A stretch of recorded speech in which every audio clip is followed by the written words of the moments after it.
This channel is part of the History Hit network.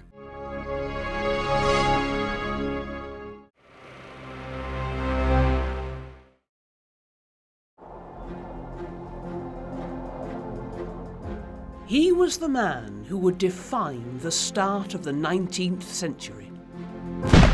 He has more documented victories than any other battlefield commander in history. I guess one would think, in terms of people like Julius Caesar or Alexander. And I would say in many ways he's greater.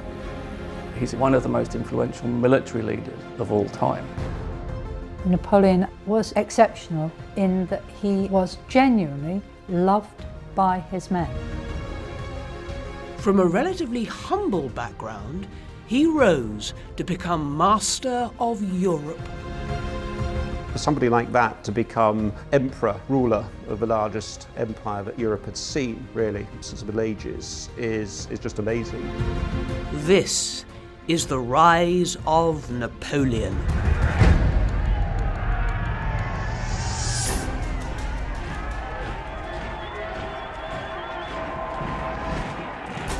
This government feels obliged to report this new crisis to you in fullest detail.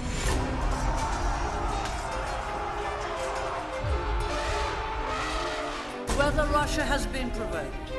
What matters is that Russia has been wrong in its response.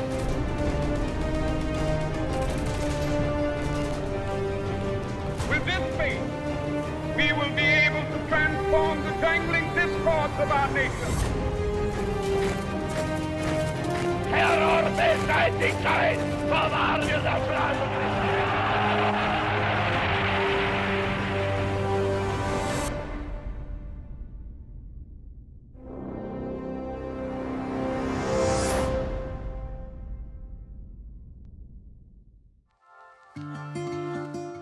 Napoleon Bonaparte began his life in relatively modest circumstances.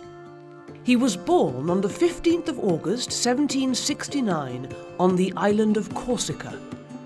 France had only acquired the island from the Republic of Genoa the previous year, bringing it under French rule. Prior to the French Revolution, Napoleon is someone who is essentially condemned to mediocrity. He comes from the minor gentry of a part of France which has only been incorporated into France shortly before his birth. His family are moderately influential on a local level. He has a large number of siblings, a lot of outdoor activities, not a lot of luxury, a mother, Laetitia, who's very much down to earth, and a father who is involved in politics, but in many ways is a bit useless when it comes to things like, running the family finances, gambling, or, he leaves the family impoverished. So Carlo is probably not somebody that a young boy would necessarily look up to. Carlo Bonaparte and his wife Laetitia, pregnant with Napoleon, had resisted the French takeover alongside the Corsican nationalist leader Pasquale Paoli. This, however, ultimately failed, and Carlo Bonaparte, reading the writing on the wall, decided to change tack. The French, they take over Corsica. It takes them about a year to more or less assert their control.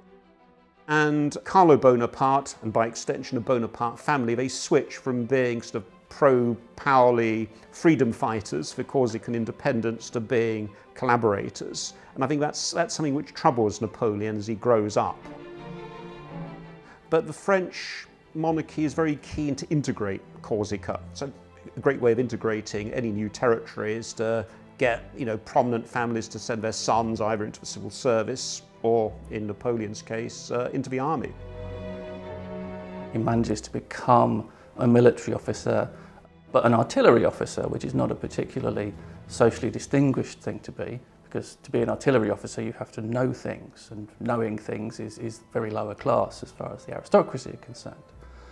So in a world of France in the 1780s, which is highly aristocratic in its outlook, Napoleon is the kind of person who is really stewing his own ambitions in a society which is deeply hierarchical and isn't ever going to let someone like him ascend to greatness.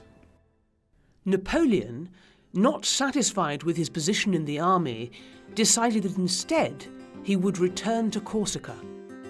He was still a fervent believer in Corsican independence and sought out Pasquale Paoli, the leader of Corsican nationalism.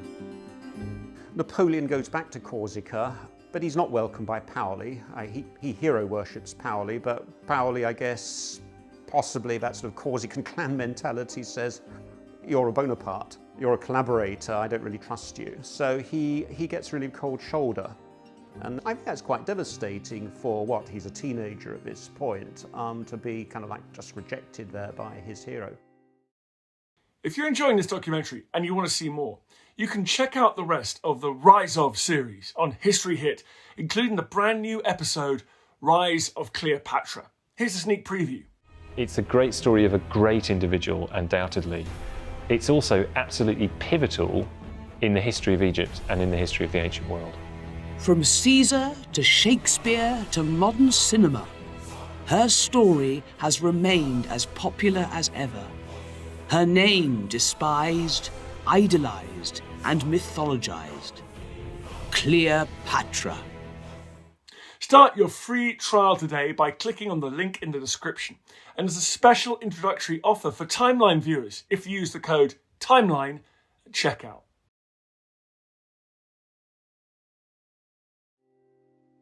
It's quite clear that the Bonapartes, haven't got a great future in Corsica. Napoleon is ultimately a pragmatist. If you want to make a career, if you want a future, if you want to do something big, you do it via the French route. Corsica isn't going to get you anywhere because Paoli is that sort of buffer, he's that roadblock. What Napoleon needed would be a world-shaking political and societal upheaval that would remove the existing system of power and enable him to rise rapidly through the ranks of the French military. As it turned out, he would get his wish.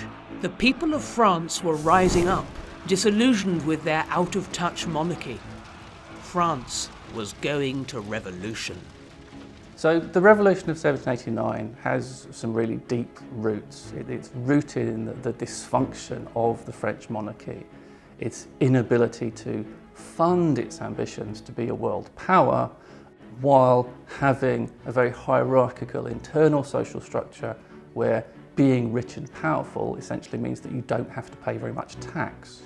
And this comes to a tremendous climax in the 1780s, ironically after the French have been on the winning side of the War for American Independence. But they've built up such an enormous burden of state debt by that point that their rickety tax collecting mechanisms just cannot cope anymore.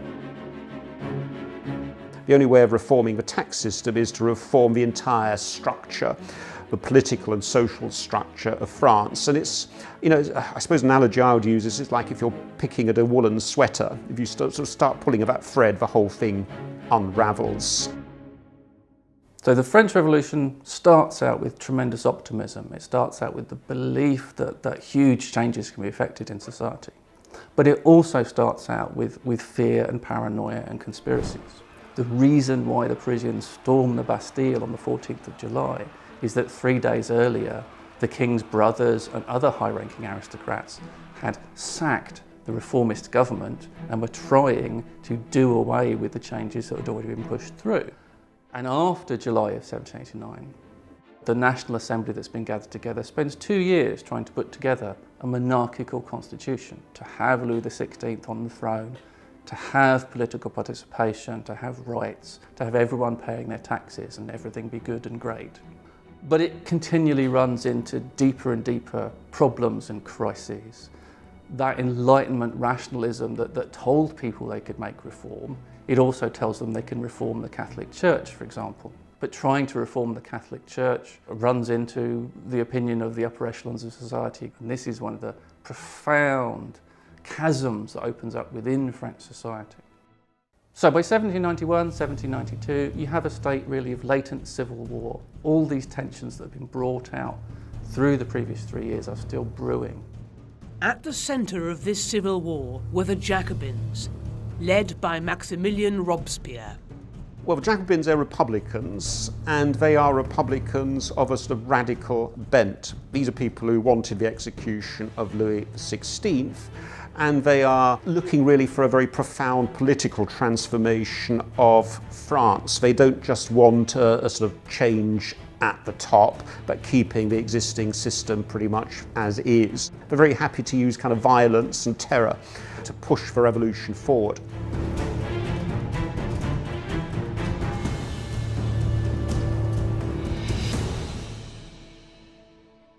The Jacobins had a strong influence on Napoleon, and when he returned to France and rejoined his regiment in Nice in June 1793, he wrote an account expressing his support for the radical Republican group.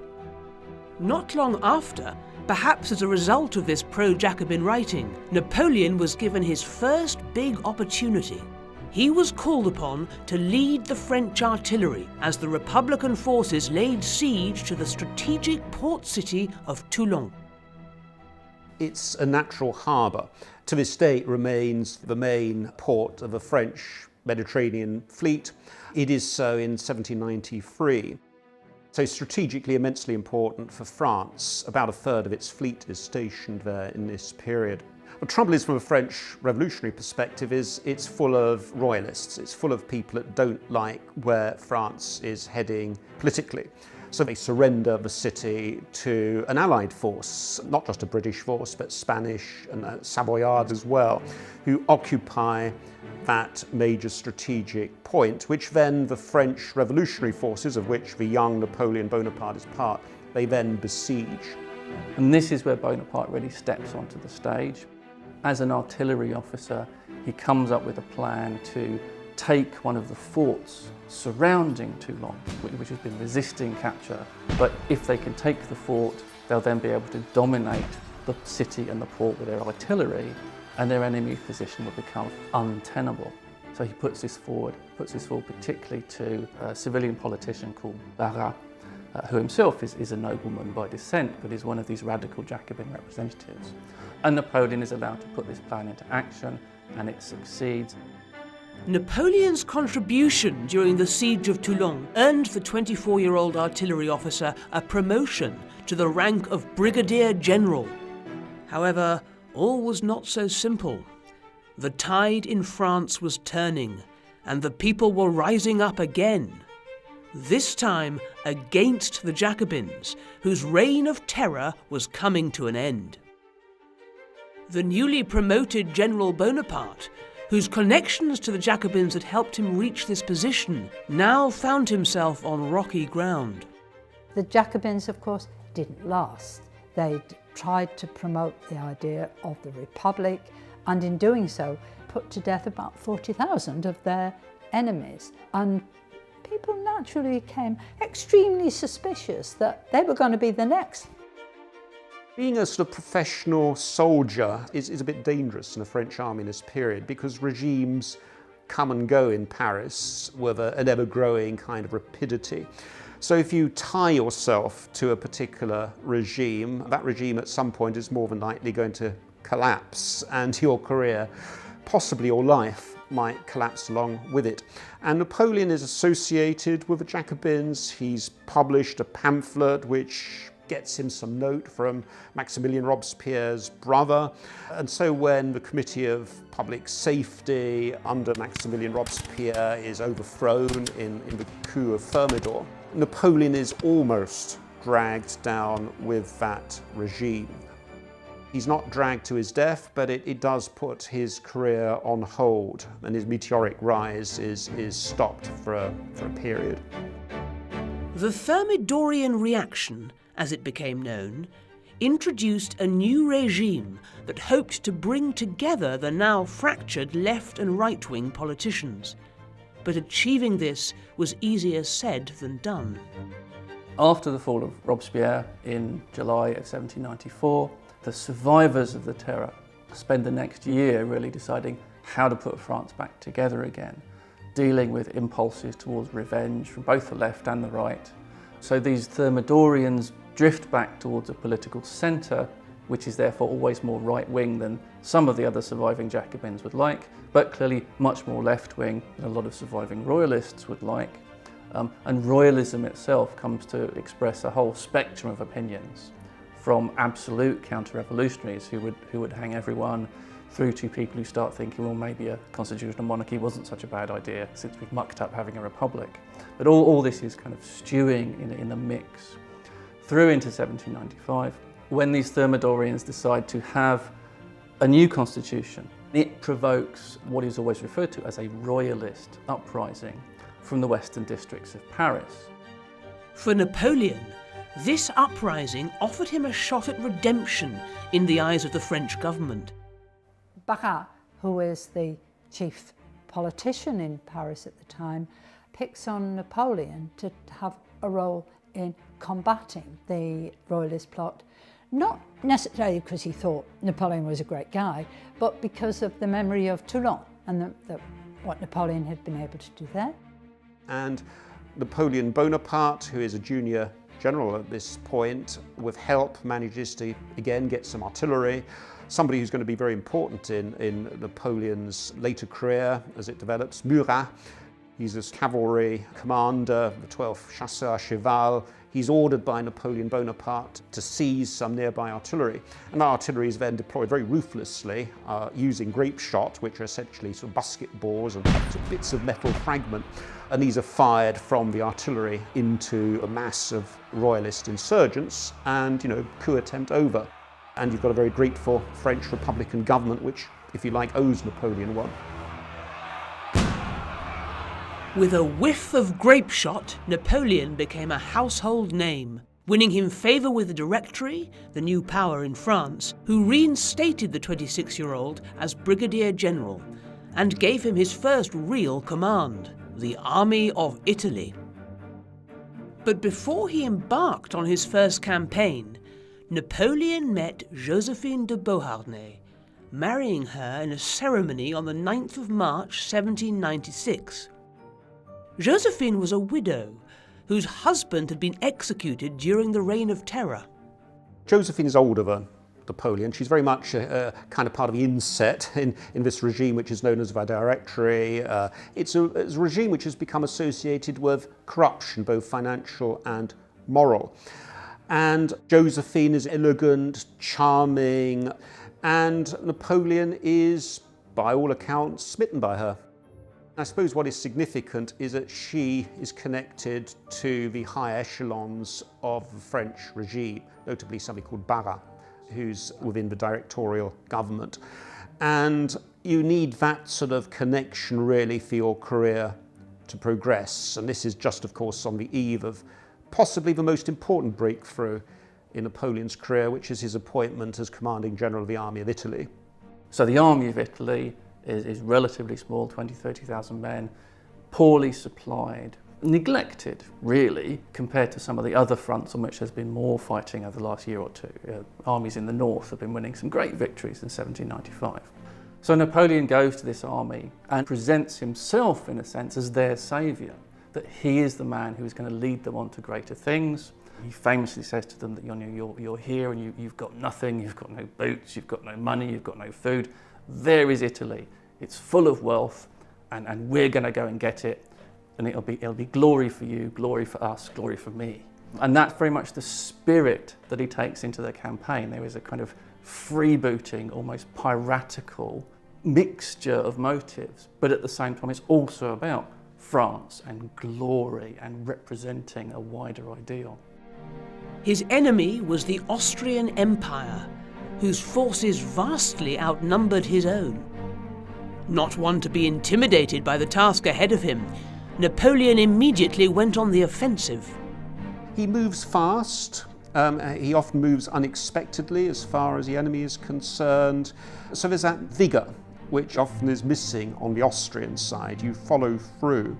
He's got that great eye for geography. He can see where to advance, where to cut off enemy supplies, where to make the enemy feel that they can't retreat if they need to along their own supply lines.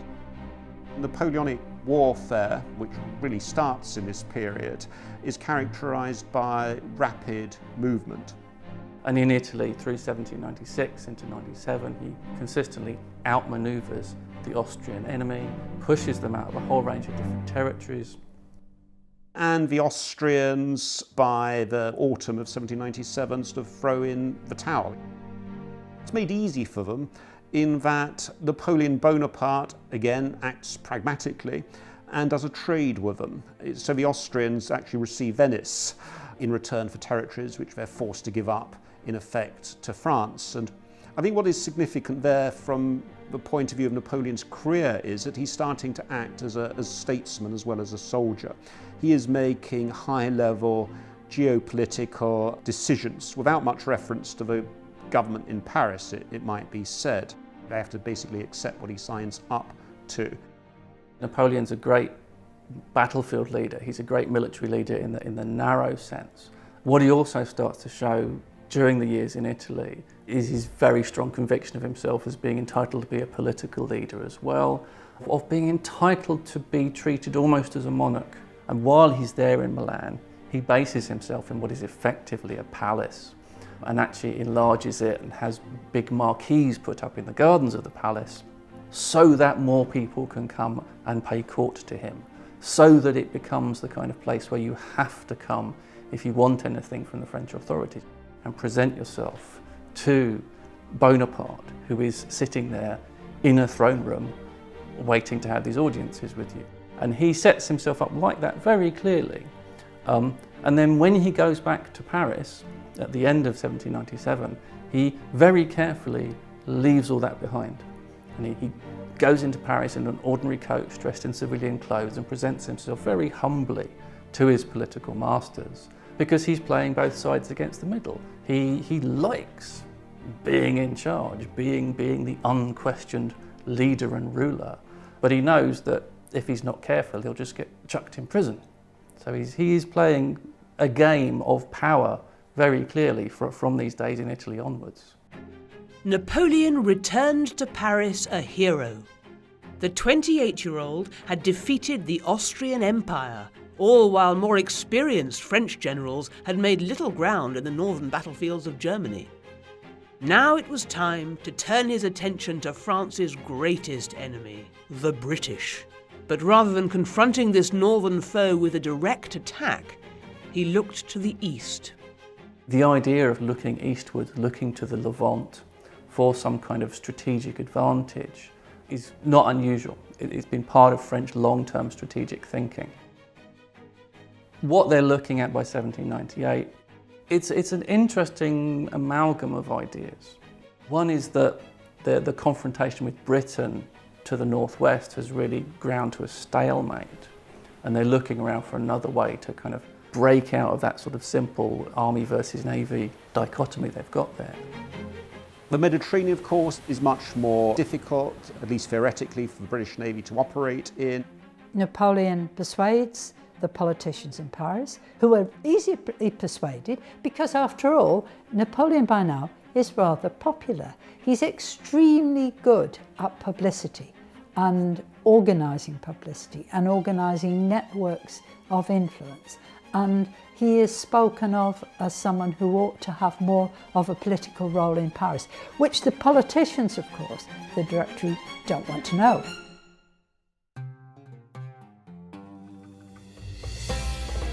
And so Napoleon was allowed to set off for Egypt, following in the footsteps of two of his greatest idols from antiquity.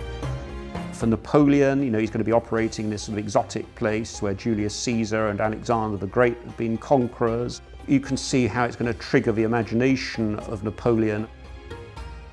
Napoleon wants to go to the east because, as he said, the east is where all great glory comes from. And he very clearly wants great glory. It's not about what he can do for other people. It is very much clearly about what he can do for himself to become greater. And he'll take to Egypt both, obviously, his military force and also this remarkable scientific force that he puts together, several dozens, hundreds of scientists and their associates who will found something called the Institute of Egypt, paralleling the National Institute of Sciences, which has been set up in Paris. They're going to investigate Egypt as a source of economic power, as a source of raw material, as well as somewhere where the French can get more influence going east towards India. They're going to Egypt, which has been most recently, of course, part of a Muslim empire, with a language which they didn't know. Almost no one on those boats going to Egypt had any knowledge of Arabic. And what knowledge they had was classical Arabic. And what they'd given to inform them about Egypt was what they'd read when they were students, which was Herodotus and his absolutely brilliant account of the society and culture of ancient Egypt. Most of them also are dual purpose, these intellectuals, so they do have a function with things like sort of military logistics and administration, but in the other half of their professional lives they're taking sketches of these wonderful monuments which they see, of cataloguing, of collecting, and of discovering objects like the Rosetta Stone, and of, in many ways, creating that modern subject area of Egyptology. The Egyptians hadn't really seen a military expedition on this scale, certainly not the Egyptians who were alive at the time. It is a colossal military expedition in terms of number of ships and in terms of number of troops who the French bring over. So I think one could talk about shock and awe in the initial sort of phase. Napoleon makes all sorts of promises. He adopts language which he thinks will be appealing to Egyptians. Looking at how Napoleon approaches the contemporary population of Egypt, there's also some very deeply negative aspects there. They go in with this very superior Enlightenment attitude that you can exploit Islam. You can lie to people and say that you're sympathetic to Islam, and then they will obey you. And particularly early on in the French occupation, there are some very cynical attempts to persuade the general population that French republicanism, because it's anti-Catholic, is pro-Islamic. And it is all entirely sort of superficial and cynical and manipulative. And it's also associated again with projecting Bonaparte as a kind of personal saviour, that he is somehow involved in this syncretic image they want to put forward, not just as the leader of the army, but as himself, as a leader whose personal qualities will bring good things to the Egyptians.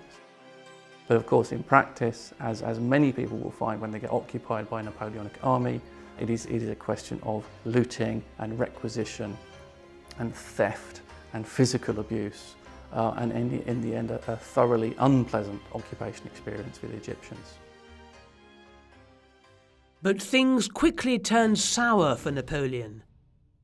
Thinking he was out of reach of the British Royal Navy, he was caught off guard when Admiral Horatio Nelson destroyed the French fleet in the Battle of the Nile. In true Napoleonic fashion, the French general did not stay put for long, instead choosing to go on the offensive, hoping to meet the British-backed Ottomans who were marching towards him head-on. The campaign which takes place ultimately is a failure for the French. They don't achieve their objective, which is to halt the Ottoman advance. But you do get a couple of episodes which are important for Napoleon's reputation.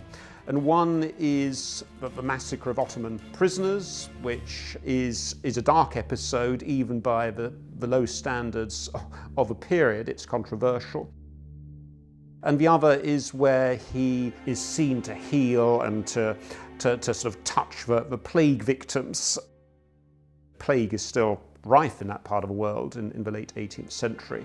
And there's this very famous painting which shows Napoleon almost as a Christ-like figure, touching these people who are afflicted with plague. He's brave enough to do that.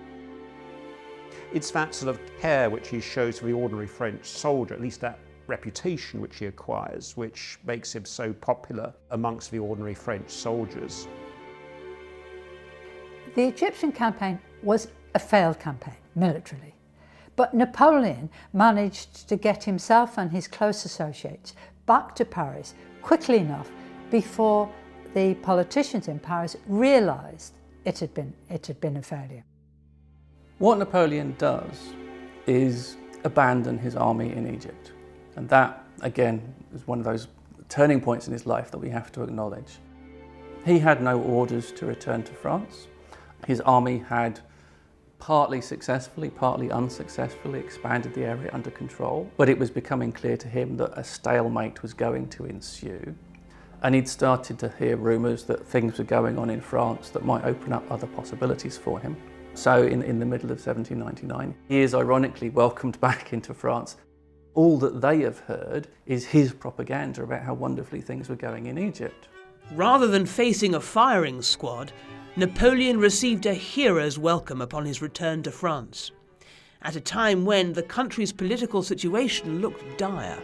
France is now confronting a new coalition of enemies, not only Britain and the Ottomans, but also the Russians and the Austrians again.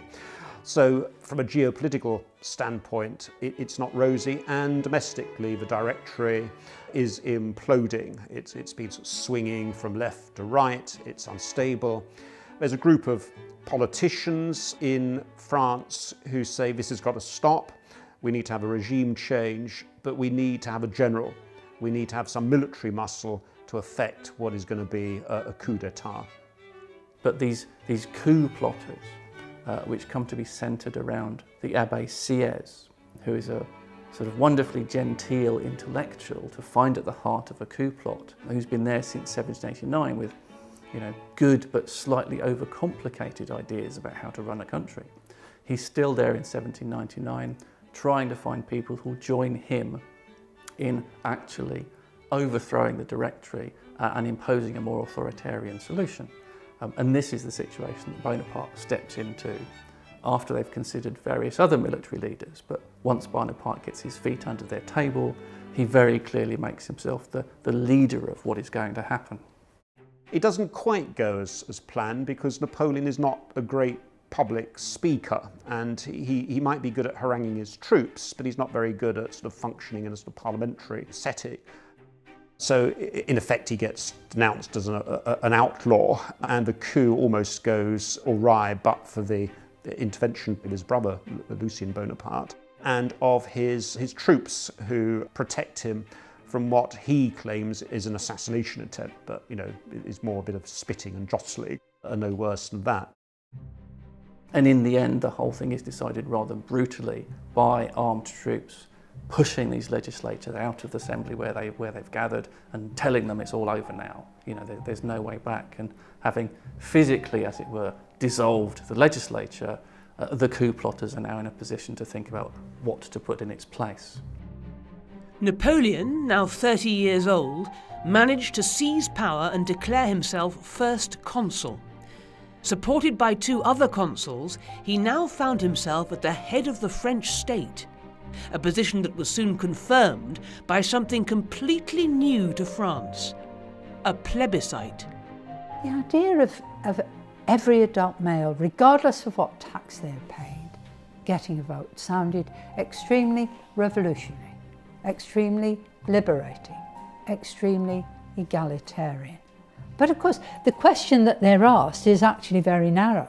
It's, are you going to take Napoleon, Cambara says, and Le Bon as three consuls, or are you not? There's no alternative.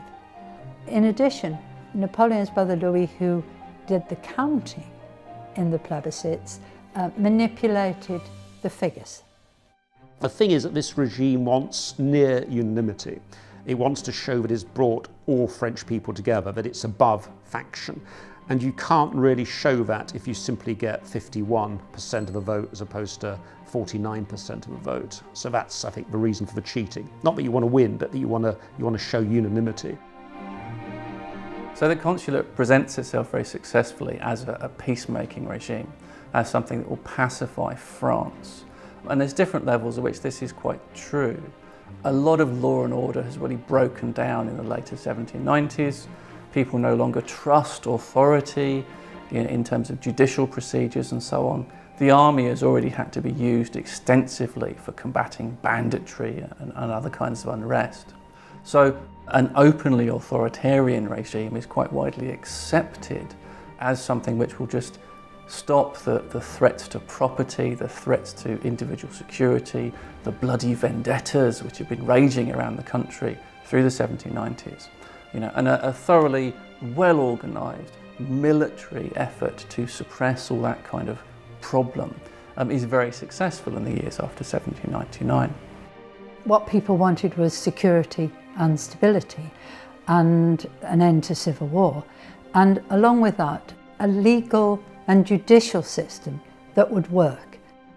And the reform has been talked about, reform has been discussed, but nothing completed.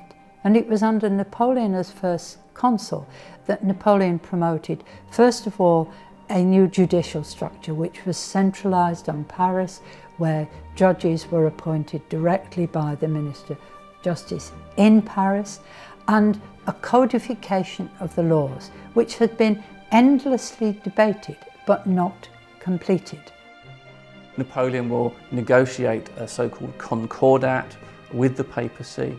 He'll negotiate a return to an essentially collaborative relationship with the Catholic Church, ending the most deep-seated conflict which has dogged the 1790s, while at the same time not having to give the Catholic Church back any of its money. It's a very good deal for France in that respect, and it's an even better deal for France because Napoleon adds some additional articles to the document after the Catholic Church has left. So that he says they've got more out of it than the Catholic Church knew they were giving away. But that again is a typically Napoleonic move. The Napoleonic regime is more conservative, and it starts to talk about reinstituting old institutions which help preserve a kind of stable France. And that means a kind of a patriarchal system, amongst other things. And that's bad news for those who had been arguing for things like the abolition of slavery, but also for equal rights for women. Women, as a result of the Napoleonic codes, have virtually no civil rights at all. They almost cease to exist as people. The father has total control over the children, over how they're to be brought up, where they're to be brought up, how they're to be educated and married. He makes those decisions. He even makes the decision where his wife is to live. And in theory, he could insist upon his wife accepting a mistress living in the same house. Women's status is noticeably reduced. Napoleon was now the de facto ruler of France, but his hold on power was tenuous to say the least. Austria had reoccupied northern Italy and a French garrison was under siege in Genoa. Napoleon had to act, quickly and decisively. In order to secure his hold on France, he needed a swift victory over Austria. And so he followed in the footsteps of Hannibal and marched his army over the Alps. Napoleon's crossing of the Alps is a sort of quintessentially Napoleonic action. It catches the Austrians by surprise. It means that the French have quickly positioned themselves in such a way that they threaten the Austrian lines of communication, back into Austria ultimately. So it forces the Austrian commander, somebody called Michael von Miller, to turn around and to head towards the French army, which he has to neutralize. Napoleon met the Austrian forces for a single decisive battle near the town of Marengo. Marengo starts off with an Austrian numerical advantage, something like 28,000 troops, outnumbering the French force under Napoleon Bonaparte, which is closer to 20,000 troops. Napoleon there has been caught by surprise. He's managed to surprise the Austrians by marching for the Alps, but on this occasion he doesn't believe that he is confronting the main Austrian force. And what Napoleon has been doing, perhaps unwisely, is spreading out his own troops to try and cover various sort of lines of communication. So he's dispersed his forces. So the battle initially doesn't go very well for the French. They are forced to fall back. And so the Austrian commander is actually, he basically thinks he's won, and is sort of, actually he retreats himself to communicate that success back to his superiors. But he's done it a little bit ahead of the close of play. French manage to call up reinforcements. Napoleon throws in his consular guard and he plugs some gaps in the French line. And then you get the arrival of Desaix, who comes in at a crucial moment and really catches, I think, the Austrians, who really think they have won, by surprise and bundles them back to where they had started and inflicts, you know, a substantial number of casualties on the Austrian side in terms of killed, wounded, but above all captured. So that really wrecks the Austrian army. Napoleon is again saved from possible defeat by General Desaix, who storms onto the battlefield of Marengo and gets himself killed in saving the day, enabling Bonaparte to claim all the credit. France will find itself by 1801 able to be at peace, able even to bring the British to the peace table for the first time in this whole period, because the British now have no continental allies, no sense of how they could prosecute the war any further. And so the Peace of Amiens is initially agreed in late 1801 and formally signed in 1802. And for the next year or so, Napoleon really does appear as the peacemaker of Europe. He's established a settlement where France is as dominant as a nation might want to be in that sphere of Western Europe. But it will turn out to be only a pause in the larger military story. As a consequence, the regime becomes increasingly secure, which no regime has been since 1789.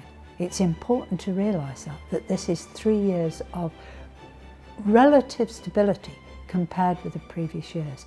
And so Napoleon then risks a new plebiscite, which makes him consul for life, which again, there's a victory of about 3 million yeses and a few thousand noes. He was never going to lose any of these votes. It's simply a question of deciding how much he wants to win them by.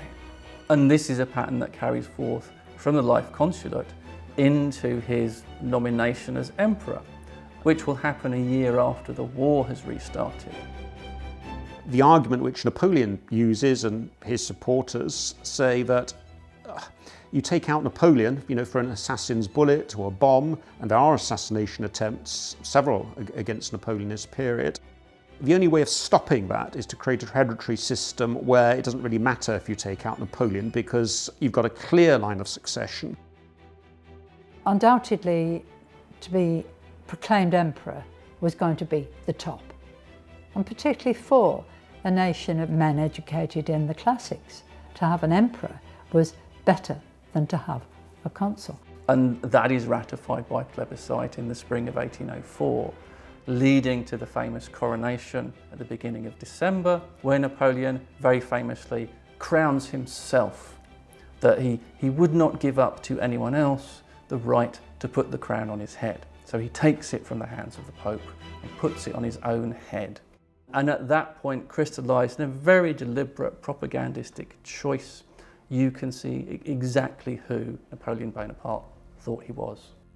I mean, Napoleon knew his history, and he knows the story of Charlemagne, who had been crowned by the Pope on Christmas Day, 800. And of course, that relationship implies that the Emperor of the West owes his authority and legitimacy to the Church as a sort of mediator between God and the secular power. And Napoleon doesn't really want to give that kind of impression. In just 10 years, Napoleon Bonaparte went from an unknown artillery officer to the emperor of the largest empire Europe had seen in 1,000 years. His ambition did not stop there, and would see Europe through an almost constant state of war for the next decade, an era aptly named the Napoleonic Wars. Napoleon had the opportunity, as he'd had the opportunity before, to sit back into being a great power. But the future would prove that was never enough for him. There's always more to strive for, and he, of course, after 1804, embarks upon the greater part of his territorial conquests. Conquests which will take him to Spain after 1808 and to Russia in 1812. It's a regime ultimately founded upon not democracy but military victory, and you really need to supply military victory after military victory, and of course that means really a route to conquest without limit. Although Napoleon's military successes ultimately faltered, and his mastery over Europe proved to be short-lived, his legacy has endured to this day. If you look at France, it's really under Napoleon's direction and encouragement that the institutions of modern France are really created. Its creation is promoted, right down to all the codes of law. In every direction, you can say there is Napoleon's hand.